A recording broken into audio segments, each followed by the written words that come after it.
All right, well, welcome back. This is part two of our video on gaslighting and how you can tell when gaslighting may be happening in your relationship. And if you haven't seen our previous video on gaslighting, go watch that. I'll put the image here that you can take a look at. And that video kind of gives an introduction and definition to what gaslighting is. And today, and introduce the first two common characteristics of relationships and individuals where gaslighting might be occurring. And today we're going to go over the final three. So I look forward to sharing those with you. Stay tuned.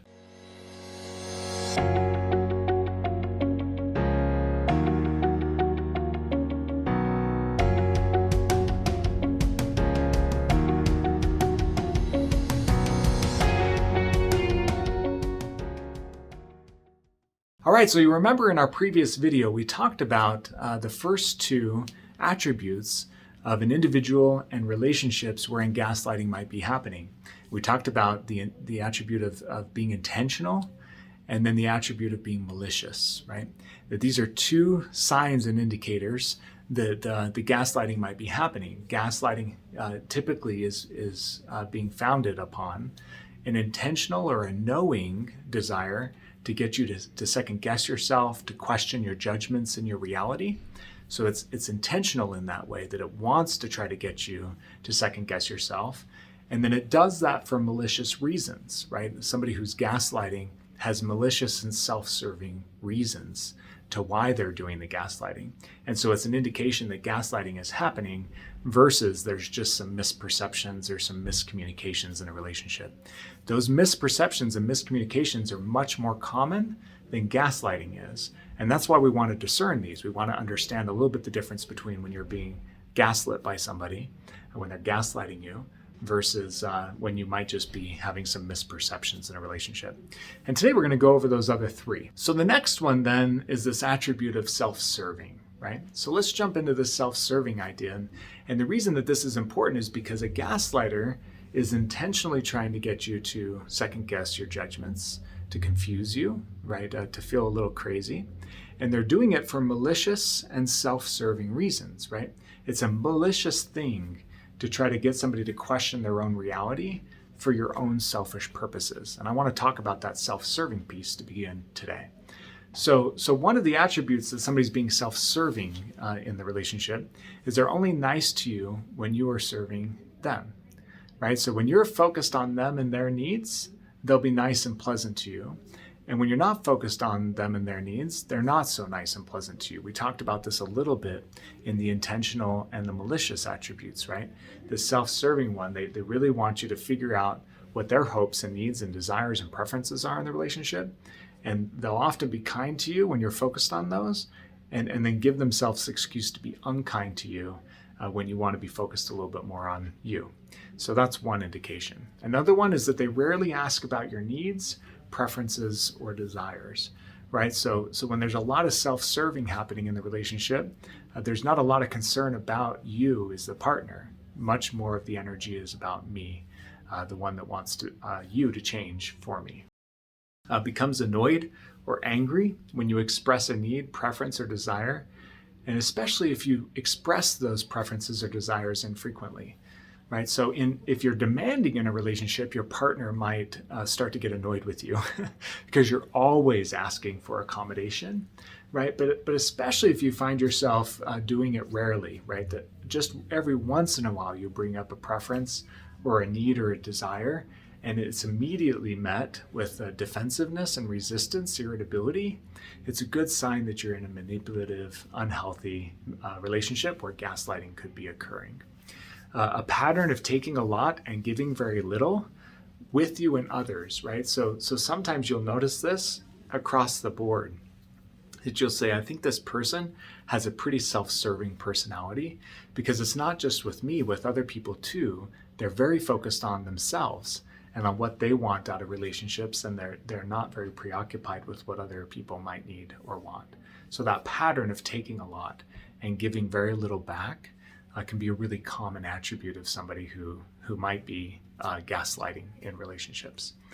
Only compliments or celebrates things that matter to them. right? So when you do something in a relationship that matters to them, they may compliment you for it. They might celebrate that. But when it doesn't matter to them, when it's more about you, the thing that you've done or accomplished or achieved, you'll notice that they don't really do a great job of giving you congratulations or praise or admiration. They're really only focused on praising the things that matter to them, which can be really disheartening in a relationship when it doesn't feel like they're celebrating you and your accomplishments that are about you and for you. So that could be a sign of a relationship where gaslighting might be happening. You feel yourself becoming more passive over time. And the reason that you'll notice this passivity happening in you over time, that you're becoming more and more passive, more and more quiet in the relationship, is because there starts to be this eggshelly thing happening where you're picking up on the idea that they're not so interested in your happiness and wellness. They start to become irritable about your needs, and you start to express those needs a little less in the relationship. And that slow decline in your assertiveness, you becoming more and more passive, can be a sign that you're in a relationship with somebody who's doing some gaslighting. Okay, so let's switch now to the next one, lacks empathy. Again, this is a really important construct for us to keep in mind. Relationships that lack empathy and people that lack empathy are much more likely to gaslight others, right? So let's take a look at this lack of empathy one. The first one we have on here is frequent use of harsh language. So you'll notice this theme in almost all of these attributes, right? Somebody who does gaslighting in their relationships typically is going to use some pretty harsh, demeaning language when they interact with others. And it's another part of this lacks empathy one. People who lack empathy or lack the ability to put themselves in another person's shoes and to experience from another person's experience, that individual will typically be harsh and demeaning in their language with other people. So that can be an important sign that you might be in a relationship with somebody who might do some gaslighting. Another one, rarely apologize or attempts to repair in the relationship. So again, they're not so interested in their own accountability. They're much more interested in your accountability. And you'll notice that they frequently want your apology when they're not happy with the way you're showing up in the relationship, but they'll very, very rarely give you their apology. And that can be a sign of this lacks empathy idea. Little effort to understand you better, even when you have patiently tried to understand them. And especially, I would say, when you've patiently tried to understand them, you'll notice that they're taking little effort to try to understand you. And the reason that happens, again, is because there's this self-focused kind of lack of empathy thing going on in them and in the relationship.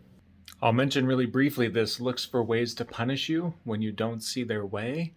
This often goes with lack of empathy and an individual who does some gaslighting having a really hard time caring about the experience of another person.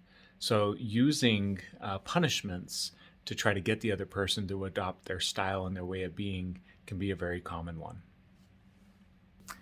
Doesn't seem to be bothered by your discomfort or pain, right? So this is kind of alarming, right? In a loving relationship, we ought to be the most concerned about each other's pain and discomfort.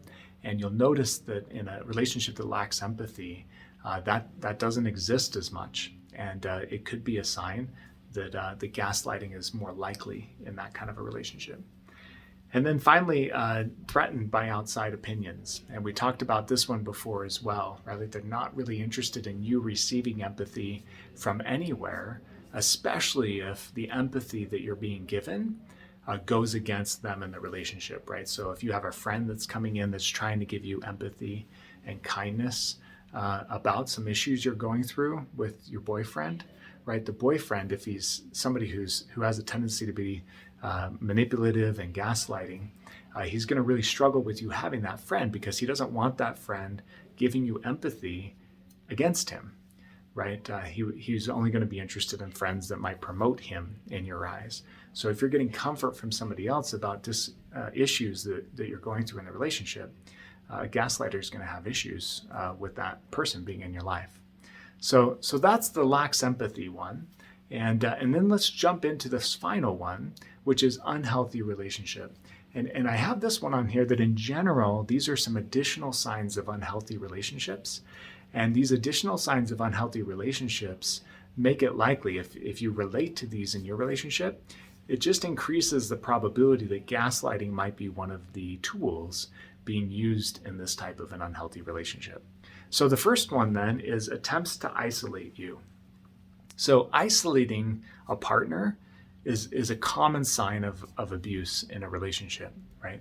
When they try to control who you're communicating with, how often, where, right? When they're isolating you from other people and other relationships, there's kind of this cornering you into one particular view that I want you to have. And I want to have complete influence and control over the way that you see and feel and act, which means I need to get more and more people out of your mind so that the only person on your mind is the things that I want in your mind, right? So that can be a really common issue. It commonly occurs in unhealthy and abusive relationships.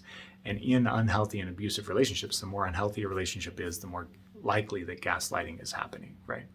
So the second one tries to control you, like your money, your communication, your relationships, your time.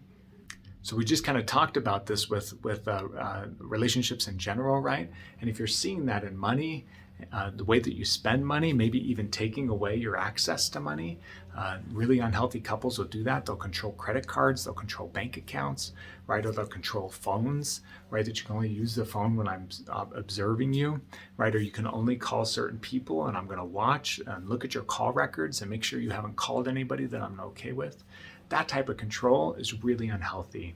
And when that type of control is happening, gaslighting is probably happening too. Your best efforts are never good enough, so they're rarely pleased with you. Even when you're trying to please them, even when you're trying to do things that you feel like they'll appreciate in the relationship, they'll still kind of just tolerate you, rarely kind of compliment you or celebrate you. And definitely a sign of an unhealthy relationship. And the more unhealthy a relationship, the more gaslighting may be occurring. Has few deep or meaningful relationships with anybody, right? So if they have a hard time having depth in their relationships, meaning in their relationships with others, they're probably somebody who is set up to do a little bit of gaslighting. It makes it hard for them to have deep, meaningful connections when so many of those might be manipulative and might be self-focused. And so that increases the likelihood that gaslighting might happen in your relationship with them. If you frequently feel trapped, hostage, suffocated, cautious, or anxious, right? So these are very common signs of unhealthy relationships, and these are very common emotions and feelings that people talk about when they're in unhealthy relationships. And if a lot of your relationship provokes these types of feelings, especially when you're in conflict with one another, and you're feeling like your partner's not getting you, or even kind of discounting you, or causing you to second guess your own sanity, you can kind of bet that some gaslighting is probably occurring. And then finally, any form of abuse. So obviously abuse is going to be a huge one. When you take a look at attributes of an unhealthy relationship, any form of abuse, mental abuse, emotional abuse, physical abuse, sexual abuse, spiritual abuse, right? Any form of abuse happening in a relationship is just flat out not okay. And certainly gaslighting happens in unhealthy relationships like that. So if there's abuse in the relationship in any form, you can kind of bet on the idea that there's gaslighting happening in that relationship too. Because gaslighting is something that's used with intention, right? The individual knows what they're doing, right? And they have that malicious intention anyway. They know that they're making you second guess yourself. They know that they're trying to create confusion in your mind, right? They know that they're trying to put one over on you in self-serving ways, right? Like they know that they're not being very sensitive to you, that they're not having feeling for you, right? Empathy is absent, and the relationship in general is unhealthy. So when gaslighting is occurring, it can be very difficult for the person that's on the receiving end. Because you can have a really good heart and be trying to help and promote a healthy relationship with this person, and be left over and over again feeling confused and overwhelmed, overcome, even wondering if your sanity is at risk, right? And so I hope that this list is helpful as you kind of go through. If you're checking a lot of those boxes that I described in your relationship, it doesn't mean absolutely that gaslighting is happening, but it certainly increases the probability that it is. And if you've been wondering whether or not you're on the receiving end of somebody's gaslighting, and especially if this is in a relationship that's close to home for you, right? A boyfriend, girlfriend, a spouse, right? A parent or a sibling, a good friend, a boss, right? If you're in a close relationship with somebody who's using a lot of these strategies that I've gone over in these 2 videos, please get yourself some help. I'll include in the description a hotline that you can call if you're facing any form of domestic violence or abuse. And if you're not facing some abuse, but you're finding that your mental and emotional stamina is under attack, if you're feeling fragile because of some of this behavior, please reach out to a professional, talk to somebody, and work through those things. I really hope this is helpful. If you're going through this and you're feeling like, my spouse sees things way differently than me and is convinced that I see it wrong all the time, but these attributes feel a little bit severe, you're probably just in a relationship where a lot of miscommunication is happening. And that's very common, right? And we have lots of video courses and professional services that we'd love to get you connected to, both at Renew as well as out there in the world. Lots that you can find to get some support and some help. So if you think you might be in this miscommunication thing, take a look at our Advanced Communication Strategies video course. I think you'd find that one really helpful. In that video course, we go over different ways in which people can perceive differently and send out things in ways that they're not aware that get misconstrued, right? That we miss each other in our communication often. And if you have miscommunication issues in your relationship, you're not alone. Majority of relationships out there do. So you might check that video course out. Another one you might check out is our Remember video course. And the Remember video course talks about this perception idea, this lens idea that we can sometimes get caught up in misperceptions that make us feel insane with our spouse, right? That our spouse sees it one way, I see it another way, and we just can't seem to get on the same page. That's so common, right? So take a look at that Remember video course, and you might be able to see how these feedback loops in the relationship sometimes create this miscommunication. Let us know in the comments below which of these 5 attributes was most helpful to you. We'd love to hear from you and know which of those is the most helpful. We hope you have a wonderful day. Take care of yourself, and we look forward to being with you again soon.